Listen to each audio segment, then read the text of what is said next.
فجر کے بعد سورہ یاسین پڑھنے کی فضیلت۔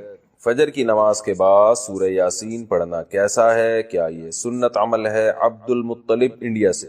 مسند دارمی کی حدیث ہے کہ نبی صلی اللہ علیہ وسلم نے فرمایا جس نے صبح سورہ یاسین کی تلاوت کی تو اللہ تعالیٰ اس کے اس طرح کے الفاظ ہیں کہ اس کے سارے کام پورے ہو جائیں گے، لیکن یہ حدیث سند کے لحاظ سے بہت زیادہ ضعیف ہے۔ فجر کے بعد کون سے کام کریں؟ فجر کے بعد ایک مسلمان کی کیا روٹین ہونی چاہیے، اس پر روشنی ڈالیں۔ ابو حنین کراچی سے۔ دیکھیں حدیث سے تو یہ بات ثابت ہے کہ فجر کے بعد کا وقت ذکر اللہ کا وقت ہے۔ آپ صلی اللہ علیہ وسلم نے ارشاد فرمایا کہ جو شخص فجر کی نماز کے بعد اسی جگہ جہاں نماز پڑھی ہے بیٹھے بیٹھے اللہ کا ذکر کرتا ہے یہاں تک کہ جب سورج ایک نیزہ بلند ہو جاتا ہے، اشراق کا وقت داخل ہوتا ہے، 2 رکعت پڑھتا ہے تو اللہ اس کو ایک حج عمرے کا ثواب عطا فرمائے۔ تو بہت سارے اسلاف اسی پر عمل کرتے تھے کہ فجر کی نماز کے بعد اللہ کا ذکر کیا کرتے تھے۔ یہاں تک فقہا نے لکھا ہے کہ فجر کی نماز کے بعد تلاوت کرنے سے بہتر ہے ذکر کرنا۔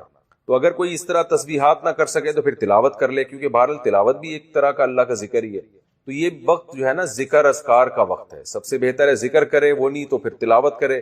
تو لیکن واجب کچھ بھی نہیں ہے اس میں، تو اگر آپ فجر سے پہلے کر لیں ذکر، فجر سے پہلے کر لیں تلاوت تو بھی جائز ہے۔ تو شریعت میں آپ کو اس کا اختیار دیا ہے، لیکن فجر کے بعد سونا فوراً یہ بہرحال شریعت میں ناجائز حرام نہ بھی ہو لیکن ناپسندیدہ ہے۔ بہت سارے اسلاف سے اس کی کراہت منقول۔ تو اگر کوئی مجبور ہو تو ایک الگ بات ہے، جیسے کسی کو رات کو نیند ہی نہ آئی ہو اور اس نے صبح 8 بجے کہیں جانا ہے، اب وہ اگر فجر کے بعد نہیں سوئے گا تو وہ آگے نیند پوری نہیں ہوگی، مسائل کھڑے ہوں گے، تو وہ الگ بات ہے، وہ سو جائے۔ لیکن نارملی فجر کے بعد سونے کا معمول بنا لینا یا بلا ضرورت یہ کام کرنا شریعت میں پسندیدہ نہیں ہے۔ بہت سارے اسلاف نے اس کو ناپسند کیا ہے کیونکہ مبارک وقت ہے، اللہ اللہ کرنے کا وقت ہے۔ کچھ نہیں آپ کرتے، ایکسرسائز کر لیں اس وقت، صبح واک کر لیں جا کے، اچھی ہوا ہے، تازہ ہوا ملے گی آپ کو، جاگنگ کر لیں اس وقت جا کے، پورا دن آپ کا اچھا گزرے گا۔ تو یہ اس قسم کی ایکٹیویٹیز کرنی چاہیے۔ اور دوسری بات نبی صلی اللہ علیہ وسلم نے فرمایا بورک لامتی فی بکورہا، اللہ تعالیٰ نے میری امت کے کاموں میں برکت رکھی ہے صبح کے وقتوں میں۔ تو جتنے بھی کام جو صبح کے وقت میں کیے جائیں اس میں اللہ نے برکت بہت رکھی۔ تو اس میں ایکسرسائز بھی کی جا سکتی ہے، اس میں پڑھا بھی جا سکتا ہے، کاروبار بھی کیا جا سکتا ہے۔ لوگ کہتے ہیں ہم اس وقت کاروبار کیسے کریں، دکانیں بند ہوتی ہیں، تو بھائی کاروبار کی پلاننگ کر رہے ہیں اس وقت بیٹھ کے آپ، ٹھیک ہے، دکان نہ کھولیں، کوئی ہے ہی نہیں کسٹمر آپ کراچی میں، تو آپ صبح اگر بیٹھیں گے دکان کھول کے ایک بندہ بھی نہیں ملے گا۔ لیکن ہمارے ایک دوست نے ایسا کیا، دوست تو نہیں جاننے والے تھے، انہوں نے کیا کیا، انہوں نے کہا کہ میں فجر کے بعد دکان کھولوں گا، تو اعلان کر دیا کہ جو کسٹمر فجر کے بعد آئے گا خصوصی ڈسکاؤنٹ ہوگا ان کے ساتھ۔ تو اس میں لوگ اس بہانے جلدی جلدی جانے لگے، تو وہ ان کا اتنا رش ہو گیا کہ ان کا اس طرح سے کاروبار میں جو نقصان ہو سکتا تھا اس کی تلافی اس طرح سے ہو گئی۔ تو بہت سارے طریقے، انسان جب کھوپڑی استعمال کرتا ہے تو طریقے سامنے آتے ہیں، اور کھوپڑی استعمال بھی فجر کے بعد بہت اچھے طریقے سے ہو جاتی ہے۔ بلکہ سردیوں میں تو فجر سے پہلے آپ کو کھوپڑی استعمال کرنا شروع کر دینی چاہیے، کیونکہ سردیوں میں راتیں بہت لمبی ہوتی ہیں۔ تو یہ وقت جو ہے نا انسان کا دماغ بہت فریش ہوتا ہے اور اس وقت بہت اچھا سوچ سکتا ہے، پلاننگ بہت اچھی کر سکتا ہے۔ تو یہ کام فجر کے بعد یا فجر سے پہلے یا فجر کے بعد یہ کام کرنے چاہیے۔ سورہ یاسین قرآن پاک کا دل کیوں؟ سورہ یاسین کو قرآن پاک کا دل کیوں کہا جاتا ہے، اس کی کیا وجہ ہے؟ شمائلہ سبی سے شمائلہ صاحبہ نے پوچھا ہے۔ جی یہ بھی پوچھا تھا بیچاری خاتون نے، رمضان سے 2 مہینے پہلے پوچھا ہوگا، جواب اب مل رہے ہیں ان کو۔ جی سورہ یاسین کو قرآن پاک کا دل کہا گیا ہے، جس حدیث میں ترمذی کی حدیث ہے، امام ترمذی نے اس حدیث میں لکھا ہے کہ یہ حدیث غریب ہے، لیکن دیگر جو محققین ہیں انہوں نے اس حدیث کو بالکل ضعیف قرار دیا ہے، اور بعض نے تو بالکل موضوع قرار دیا۔ تو موضوع قرار دینے والی بات تو تھوڑی مبالغہ لگتی ہے، لیکن ضعیف بہرحال یہ حدیث ہے جس میں آتا ہے کہ سورہ یاسین قرآن کا دل ہے، اور ضعیف بھی بہت زیادہ ضعیف حدیث ہے۔ تو اب جب کوئی کسی چیز کی فضیلت میں ضعیف حدیث ہوگی تو پھر اس میں علماء کی 2 رائے ہیں۔ بعض علماء کہتے ہیں کہ اس سے کوئی شرعی مسئلہ تو ثابت ہو نہیں رہا، لہذا اس حدیث کو بیان کرنے میں کوئی حرج نہیں ہے، فضائل میں ضعیف حدیث بیان کی جا سکتی ہے۔ اور بعض علماء کا موقف ہے کہ نہیں بھائی، فضائل کے باب میں بھی احتیاط کرتے ہیں کہ جی حدیث صحیح ہی ہونی چاہیے۔ تو اس میں ہمارے ہاں نا غلو بہت ہے۔ بعض لوگ کیا کہتے ہیں، کسی نے سورہ یاسین کی فضیلت میں ضعیف حدیث سنا دی تو بعض لوگ ان کے خلاف کلپ بنا کے ڈال دیتے ہیں، یہ دیکھو ان کو تو پتہ ہی نہیں حدیث ضعیف ہے اور نبی پر بہتان باندھ رہے ہیں، اور دیکھو ان کے پاس علم نہیں ہے۔ تو یہ بھی جہالت کی بات ہے، ضعیف حدیث اور موضوع میں فرق ہوتا ہے۔ تو اور بعض کیا کرتے ہیں، ان کا معیار ایسا ہوتا ہے، اتنا گر جاتا ہے کہ ان کو صحیح حدیث سے پتہ نہیں کچھ چڑ سی ہو جاتی ہے، وہ کبھی کسی موضوع پر التزام ہی نہیں کرتے کہ ہم صحیح حدیث پیش کر دیں لوگوں کے سامنے اس بارے میں. صحیح احادیث بھی ہوتی ہیں اس موضوع سے متعلق. تو اس لیے اعتدال کی رائے یہی ہے کہ آپ کا جو موقف ہے آپ وہ بیان کر دیں اور دوسرے پہ طنز نہ کریں آپ. تو ہماری رائے یہی ہے کہ جب ہمارے پاس صحیح احادیث سے اتنی چیزوں کی فضیلتیں ثابت ہیں تو ہمیں ضعیف کی طرف جانے کی ضرورت نہیں ہے. تو میرا تو طریقہ یہی رہا ہے کہ بھئی جب سورہ یاسین کے بارے میں جو یہ حدیث ہے کہ قرآن پاک کا دل ہے، یہ صحیح حدیث نہیں ہے، تو میرا موقف یہی ہے کہ اس میں احتیاط کی جائے، نہ بیان کی جائے وہ حدیث.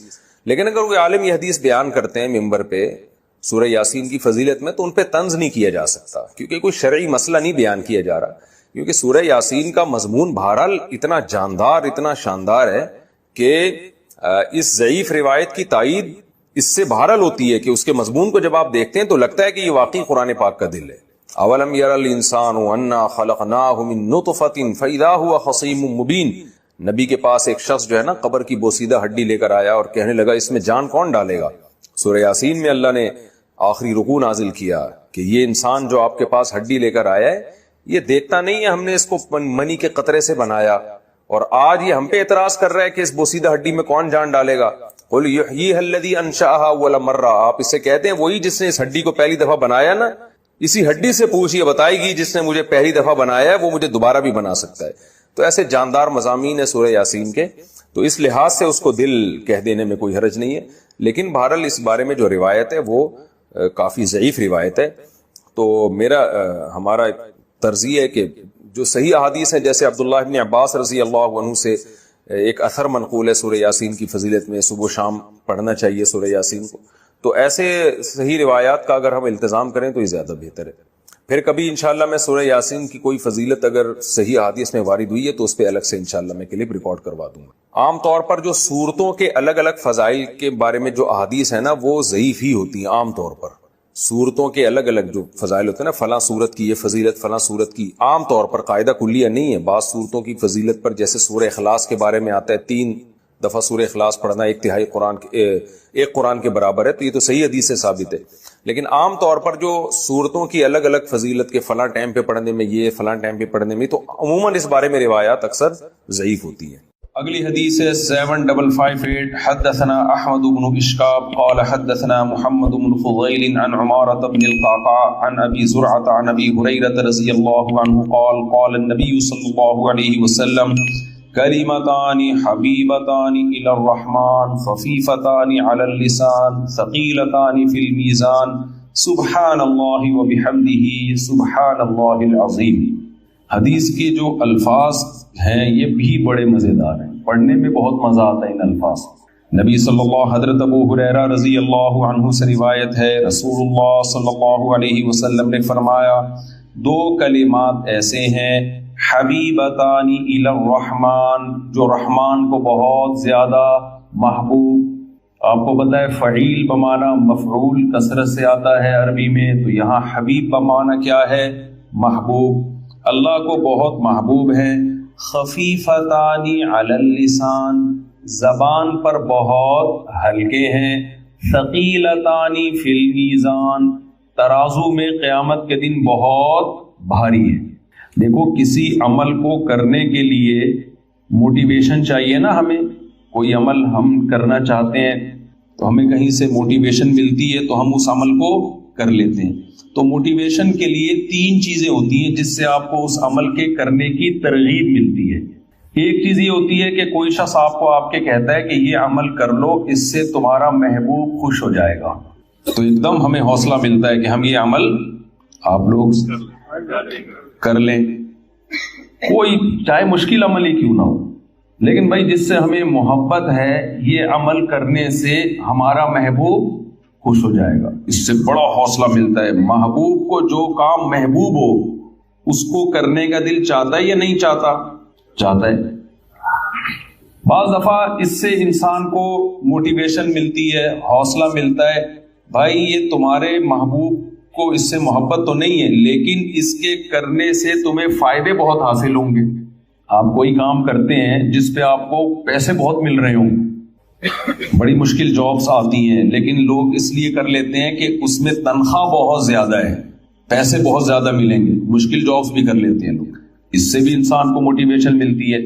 اور رکاوٹ کیا چیز ہوتی ہے کہ وہ عمل مشکل بہت ہے.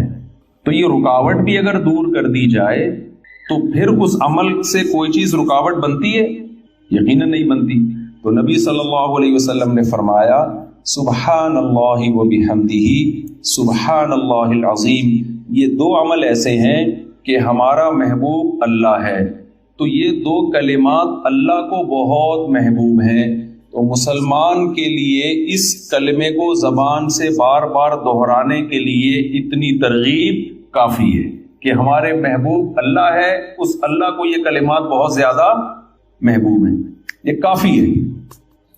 بہت سے علماء اکابر ایسے گزرے ہیں جنہوں نے کسی عمل کو صرف اس لیے کیا کہ نبی صلی اللہ علیہ وسلم کو یہ پسند تھا، حالانکہ اس میں کوئی الگ سے ثواب نہیں تھا.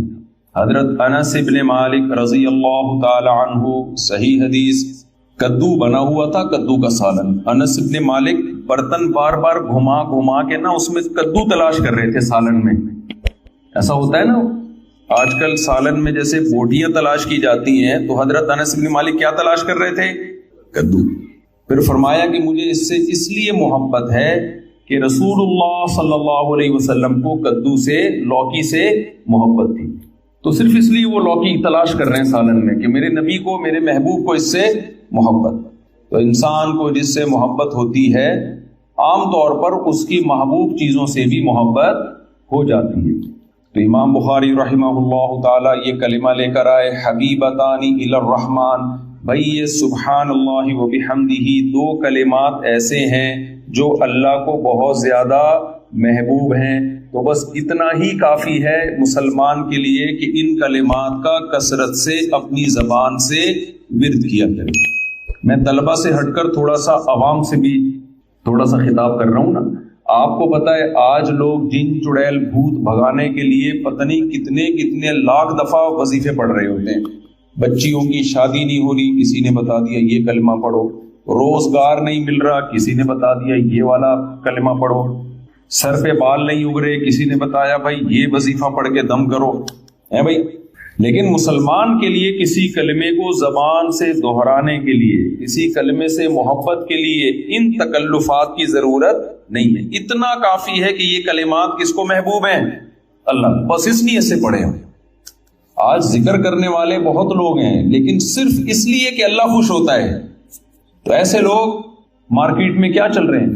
شارٹ چل رہے ہیں. اور آپ کو پتا ہے جو چیز مارکیٹ میں شارٹ ہوتی ہے اس کی ویلیو بڑھ جاتی ہے. تو اپنی ویلیو اگر اللہ کی نظر میں بڑھانا چاہتے ہیں تو صبح و شام ذکر صرف اللہ کو خوش کرنے کے لیے کریں کہ اللہ تجھے یہ کلمہ محبوب ہے، لہذا میں اپنی زبان سے اس کلمے کا ورد کروں. دوسری آپ صلی اللہ علیہ وسلم نے فرمایا خفیفتان علی اللسان. بعض دفعہ آپ کو پتا ہے اس پہ مجھے اجر بھی زیادہ ملے گا، اللہ خوش بھی ہوگا، لیکن کام مشکل بہت ہوتا ہے. اللہ کی راہ میں جہاد کرنے کا بہت اجر، اللہ بہت زیادہ خوش بھی ہوتا ہے، لیکن کام آسان کام ہے، بہت مشکل. تو روزہ رکھنا بہت زیادہ اجر، اللہ روزے سے خوش بھی بہت زیادہ ہوتا ہے. الصوم لی وانا اجزی بہ. نبی نے فرمایا، اللہ تعالیٰ فرماتے ہیں روزہ میرے لیے اور اس کا اجر میں خود دوں گا، کسی کے ذمے نہیں لگاؤں گا کہ فرشتوں کو بھائی جا کے اس روزے کا اجر دے دو. اتنا پسند ہے اللہ کو روزہ. لیکن آسان کام آپ لوگ کو تو مجھے لگ رہا ہے بالکل بھی اردو نہیں آتی، لیکن آسان کام نہیں ہے. اس لیے بہت کم لوگ روزہ رکھتے ہیں. بھائی ثواب بہت زیادہ ہے، اللہ خوش بھی بہت ہوتا ہے، لیکن صبح کا پراٹھا بھی چھوڑنا پڑے گا، دوپہر کی چائے بھی چھوڑنی پڑے گی، شام کے سموسے بھی چھوڑنے پڑیں گے. بہت ساری ٹینشن ہے، ثواب بھی بہت، اللہ بھی خوش، لیکن آسان کام. It is not easy for us to do this. کچھ یاد کیے ہوئے ہم نے بھی پرانے اسٹرکچر، اب جس میں کچھ بھی لگایا جا سکتا ہے. It is too difficult for us to perform روزہ.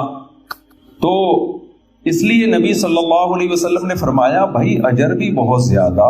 اچھا نماز اللہ کو سب سے زیادہ محبوب، لیکن اللہ نے خود فرما دیا وَإِنَّهَا لَكَبِيرَةٌ إِلَّا عَلَى الْخَاشِعِينَ. یہ بہت مشکل ہے سوائے ان لوگوں پر جو اللہ کا خوف ہے دل کے دلوں میں. لیکن نارملی نماز پابندی سے پڑھنا آسان کام نہیں ہے. تو اس لیے نبی صلی اللہ علیہ وسلم نے ترغیب کے لیے فرمایا خفیفتان علی اللسان، کیونکہ یہ کلمات زبان سے ادا کیے جاتے ہیں اور زبان پر بہت ہلکے ہیں، اس لیے بہت زیادہ اللہ کو محبت اور ان کی ادائیگی زبان کے لیے بہت آسان۔